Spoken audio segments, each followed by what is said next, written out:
সহায় হরি অত্যন্ত গরিব মানুষ। সংসারে অভাব নিত্যসঙ্গী, দুবেলা দু মুঠো অন্ন জোটানোই দায়। বড় মেয়ে খেন্তির বয়স 15 পার হলেও টাকার অভাবে তার বিয়ে দিতে পারছেন না।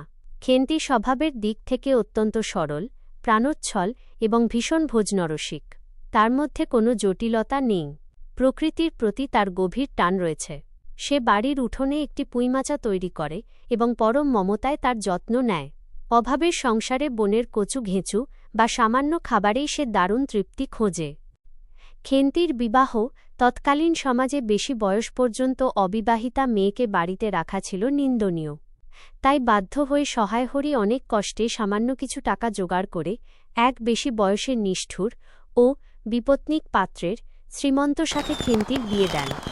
বিয়ের সময় প্রতিশ্রুতি মতো পুরো যৌতুক বা গয়না দিতে না পারায় শ্বশুরবাড়ির লোকেরা খেন্তির ওপর চরম অসন্তুষ্ট হয়। শ্বশুরবাড়িতে নির্যাতন ও করুণ পরিণতি, শ্বশুরবাড়িতে গিয়ে খেন্তিকে চরম অবহেলা ও গঞ্জনা সহ্য করতে হয়। যে মেয়েটি খেতে এত ভালোবাসত তাকে সেখানে পেট ভরে খেতেও দেওয়া হতো না। যৌতুকের কারণে শাশুড়ির খোঁটা ও অমানসিক খাটুনিতে তার জীবন দুর্বিষহ হয়ে ওঠে। বাপের বাড়িতে আসার জন্য তার মন কাঁদলেও তাকে পাঠানো হয়নি।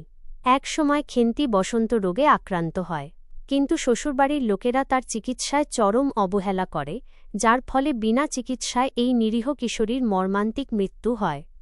গল্পের সমাপ্তি ও তাৎপর্য। গল্পের শেষে এক গভীর বেদনার সুর বেজে ওঠে।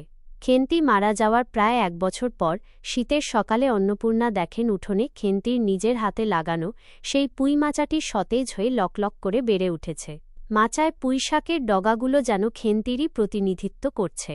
এই সতেজ পুঁইমাচাটি খেন্তির অকালপ্রয়াত জীবনের না বলা কথা, তার বেঁচে থাকার প্রবল ইচ্ছা এবং সজীবতার এক নীরব প্রতীক হয়ে দাঁড়িয়ে থাকে। মূল সুর। পুঁইমাচা গল্পে লেখক তৎকালীন সমাজের নির্মম যৌতুক প্রথা, দারিদ্র্য এবং কন্যা সন্তানের প্রতি সমাজের অমানবিক দৃষ্টিভঙ্গির চিত্র নিপুণভাবে তুলে ধরেছেন। প্রকৃতির সজীবতার মাঝেই খেন্তির স্মৃতি মিশে থাকার এই দৃশ্য পাঠকের মনকে ভারাক্রান্ত করে তোলে।